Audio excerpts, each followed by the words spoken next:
Get out of my way. That was the first thing Zara heard that morning. Not good morning, not excuse me, just get out of my way. She stepped aside without a word, pressing herself against the corridor wall as Dr. Mensah swept past her in his white coat, his leather shoes clicking sharp against the hospital floor like he was counting down to something important. He didn't look at her. People like him never did. Zara Asante had been a nurse at Riverside General for 6 years. 6 years of double shifts, of swallowing her pride, of learning exactly which doctors you smiled at and which ones you simply made yourself invisible around. Dr. Mensah was the second kind, chief of surgery, endowed chair. His name was on a wing of the building. The man had never once said thank you to a nurse in his life, and everyone knew it, and no one said anything, because that was just how it was. Zara knew how things were. She had learned that lesson long before she ever put on scrubs. She had grown up in the East Side neighborhood of Columbus, Ohio, in a 2-bedroom apartment above a laundromat that her mother, Akosua, ran 6 days a week. Her father had come from Ghana with a suitcase and a mechanical engineering degree that no one here seemed to want. He spent 20 years driving a cab before his knees gave out, and after that he sat by the window and read his engineering textbooks like they were novels, like reading them again might change how the story ended. Zara was the oldest of 3. She learned early that being the oldest meant you absorbed things. You absorbed the worry so your younger siblings didn't have to. She put herself through nursing school on loans, and one part-time job at a pharmacy, and another at a diner on weekends. When she finally got hired at Riverside General, her mother cried. Her father nodded slowly and said, "You did it, my daughter." That was all. But the way he said it, like he was setting something down, like he had been carrying it a long time, that stayed with her. Now she was 31. She rented a studio apartment 20 minutes from the hospital. She sent money home every month. She had a savings account with enough in it to cover 3 months of her parents' rent if things got bad. And she had learned not to touch it, no matter what, because things had gotten bad before, and they would get bad again. And that money was the floor between her family, and something she didn't let herself think about. She was careful with money the way only people who've been afraid of not having it are careful. She counted things. She meal prepped on Sundays. She bought her scrubs secondhand. She knew exactly how much was in her account at any given moment, the way some people know what time it is, without looking at a clock. On a Tuesday morning in March, that number was $412. It was the week before payday. She had already paid rent, already sent her parents their monthly transfer, already bought a birthday gift for her co-worker Delia, because Delia was the only person at this hospital who had covered her shift when her father was in the hospital 2 years ago, and Zara did not forget things like that. $412. Enough for groceries, enough for gas, enough for the small emergencies that always seemed to find her in weeks like this one. She was thinking about all of this, not in a panicked way, just in the low, constant arithmetic of it, when she walked into the hospital cafeteria on her lunch break and got in line behind a man she had never seen before. He was older, maybe 60, maybe a little younger, the kind of age where you couldn't quite tell, where the gray in his hair made him look distinguished rather than old. He wore a simple dark jacket, plain slacks, nothing remarkable. He had a tray in front of him with a bowl of soup and a coffee and a piece of cornbread, and he was patting his jacket pockets with the particular expression of a man realizing something had gone wrong. "I'm so sorry," he said to the cashier, a young woman named Brianna who Zara knew worked a second job at Target on weekends. "I think I left my wallet in my car. I can go get it." Behind him, a woman in a tailored blazer and expensive perfume made a sound. Not a word, just a sound, a small, tight exhale that carried everything in it. She looked at her watch. She shifted her weight. She said, in a voice she probably thought was quiet, but wasn't, "This is unbelievable." The man's jaw tightened slightly. "I'm sorry. It will only take a minute." "There's a whole line behind you," the woman said. Her name tag said DR. Patricia O.C., cardiology. She had the kind of confidence that comes from being told you're exceptional your whole life. "Some of us only have 30 minutes. The man turned to look at her. He didn't say anything. He just looked at her with an expression that was very still and very calm, and that stillness seemed to unsettle her more than any argument would have. Zara had been standing there watching this. She had been holding her own tray, a sandwich, an apple, a bottle of water, $8.75, and she had been running the math in her head without even meaning to. 412, minus groceries for the week, about 60, minus gas, about 40, minus this lunch, 8.75, minus the man's tray. She looked at his tray. Soup, coffee, cornbread. She looked at the digital display above Brianna's register, $11.30. She pulled out her card before she fully decided to. "I've got it," she said.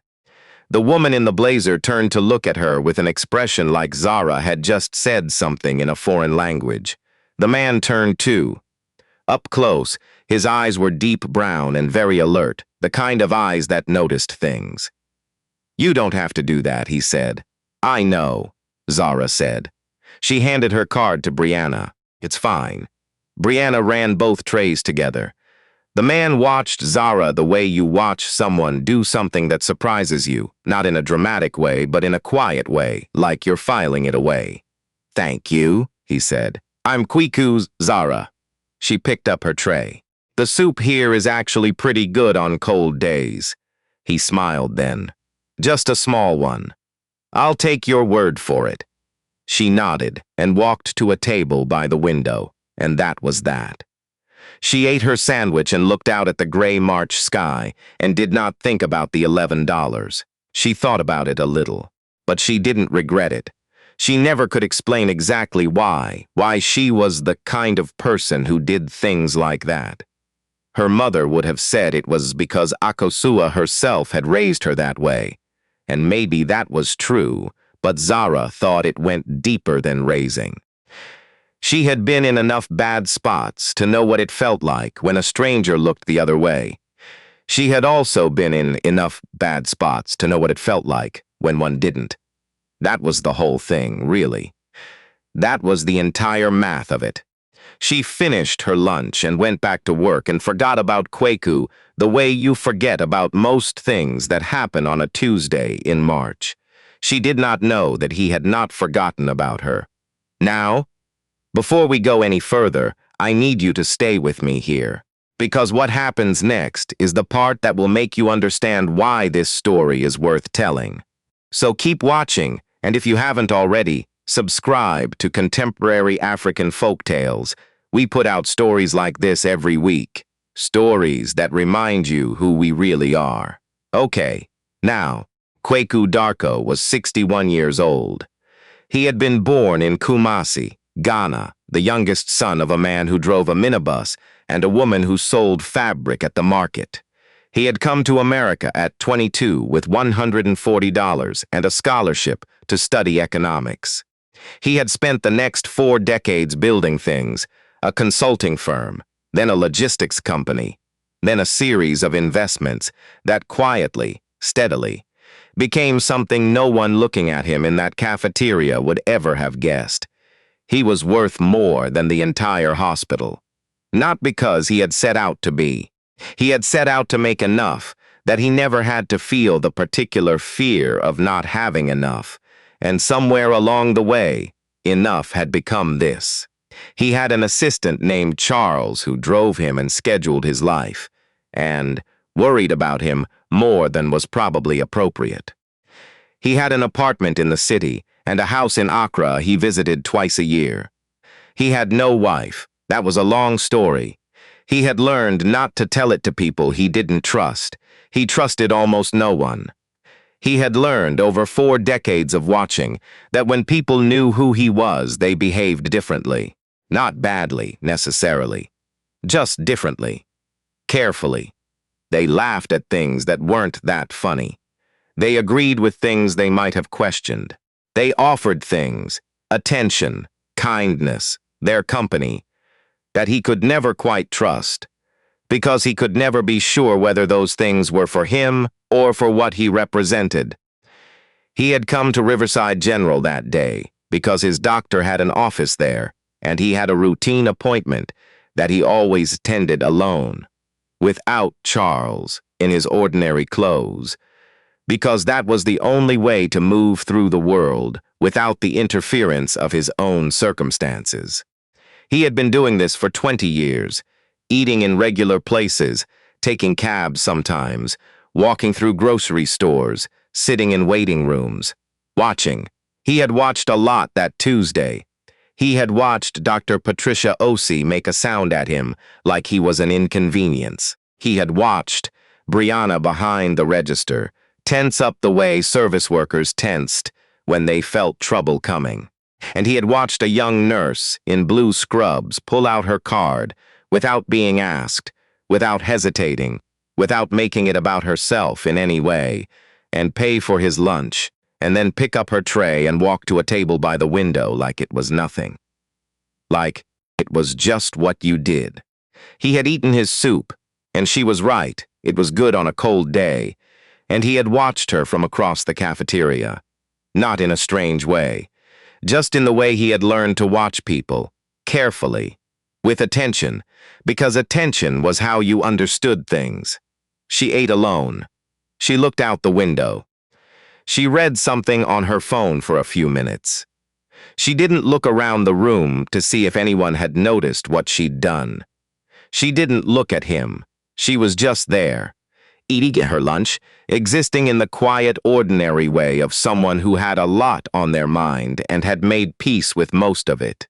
Before she left, she stopped at another table and said something to a young man in scrubs who had been eating alone, looking at his food with the posture of someone having a hard day. She said something, and he looked up, and she said something else, and he almost smiled. Then she threw away her tray and walked out. Kwaku sat with his empty soup bowl and thought about what it meant to have that much warmth, that much ease with giving it, when everything about her life probably told her to hold on to what she had. He had Charles look into it, not in an invasive way, not in a way that crossed lines. Charles had done this kind of thing before, at Kwaku's direction, and he knew where those lines were. He found what was findable. Zara Asante, registered nurse, 6 years at Riverside General Nursing School at Ohio State, grew up in Columbus, parents still in the city. Clean record, no complaints in her file. 3 commendations from patients in the last 2 years alone. One from a family who had written a letter, a full handwritten letter, describing how their mother had been scared in the ICU one night and Zara had stayed past the end of her shift to sit with her until she fell asleep. Kwaku read that letter twice.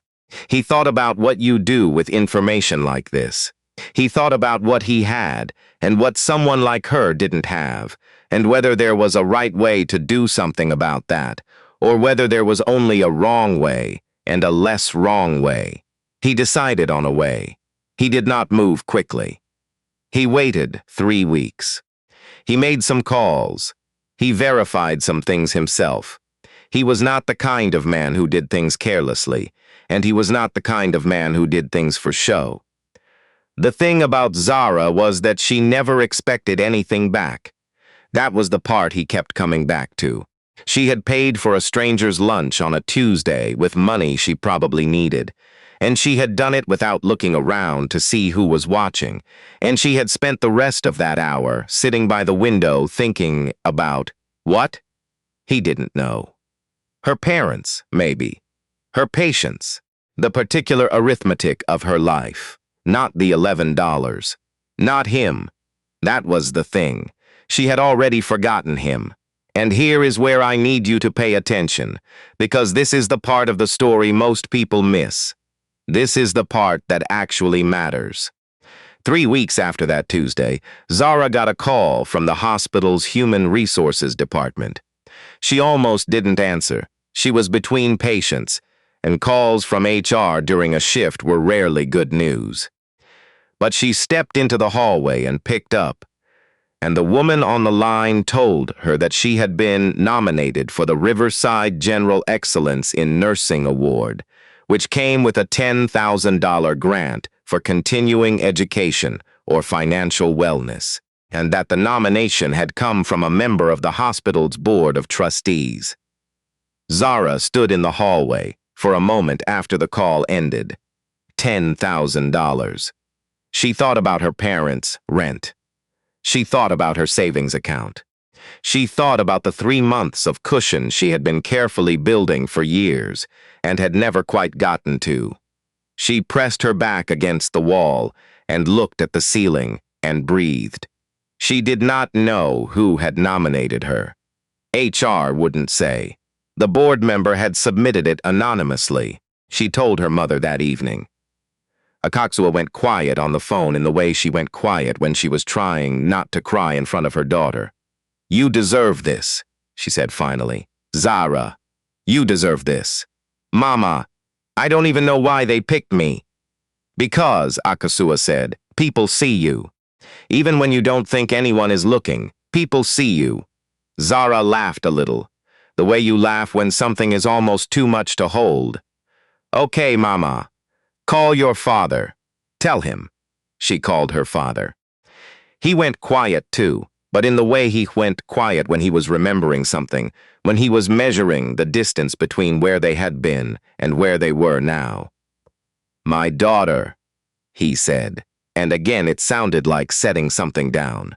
Now, at the same time all of this was happening, Dr. Patricia Osei was having a different kind of month. The morning after the cafeteria incident, 3 different nurses who had witnessed it had independently mentioned it to their department heads, not to get anyone in trouble. Just, they mentioned it. The way things get mentioned, when they bother you enough that you have to say them out loud to someone. And those department heads had passed it along, the way things got passed along, and it had eventually reached the chief of staff, who had been looking for a particular reason for a particular conversation with Dr. Osei for some time, because the cafeteria was not the first time, not by a long way. Dr. Osei did not lose her job. That is not how these things work, and it would be wrong to pretend otherwise. But she was removed from her department head position. She was required to complete a professional conduct review. She had a meeting that lasted 90 minutes with the chief of staff and the head of HR, and she left that meeting looking the way people look when they have been told, in very precise language, exactly how they are seen. The nurses on her floor noticed she held the elevator for people after that. Zara noticed too. She didn't say anything about it. She just noticed. What she didn't know, what she wouldn't know for another month, when a letter arrived at her apartment with a return address she didn't recognize, was that the same board member who had nominated her had also, through his foundation, established a small scholarship in her name at Ohio State's nursing school for first-generation African-American nursing students. The letter was from Kwiku's foundation. It explained the scholarship. It did not explain who had funded it or why, because Kwiku had been specific about that. There was a handwritten note at the bottom, just a few lines, in handwriting that was careful and deliberate. You paid for a stranger's lunch on a cold Tuesday in March. You have no idea what you were really paying for. Thank you for being the kind of person you are. Zara sat at her kitchen table for a long time with that letter. She thought about the man with the soup and the cornbread and the gray in his hair. She thought about how she hadn't thought about the $11. She thought about what her mother had said. People see you. even when you don't think anyone is looking, and she thought that maybe this was true in ways that had nothing to do with money, in ways that moved through the world invisibly and showed up in places and forms you never anticipated. She folded the letter carefully and put it in the drawer where she kept important things. Her parents' documents, her nursing license, the birthday card her father had given her when she graduated nursing school, which had a picture of an eagle on it, and the word "sower," my daughter, inside, because her father had never been good at picking cards, but had always been very good at meaning them. She sat there a little longer. Then she got up, got her keys, and drove to her parents' apartment on the east side, where her mother was watching television, and her father was by the window with his engineering textbook. She let herself in. Her mother looked up. Her father looked up. "I wanted to see you," Zara said. That was all. Her mother patted the seat beside her on the couch. Zara sat down. Her father looked at her for a moment, at his oldest daughter, who had absorbed so many things, who carried so much, who still came home on a Wednesday evening just to sit. And he nodded, slowly, the way he nodded when words weren't the right tool for what he was feeling. Outside, Columbus was doing what it does in April, undecided, cold one moment, and almost warm the next, the light-changing quality in a way that felt like something about to begin. Zara's mother muted the television. Her father set down his textbook, and the three of them sat together in that small living room above the laundromat, not saying much, which was its own kind of saying everything. "Before you go, I want to ask you something. Have you ever helped someone when you could barely afford to? Not because you expected anything back, just because it was the right thing to do, and you were the person who happened to be standing there. Tell me in the comments. I read every one. And if this story stayed with you, share it. Someone in your life needs to hear it today."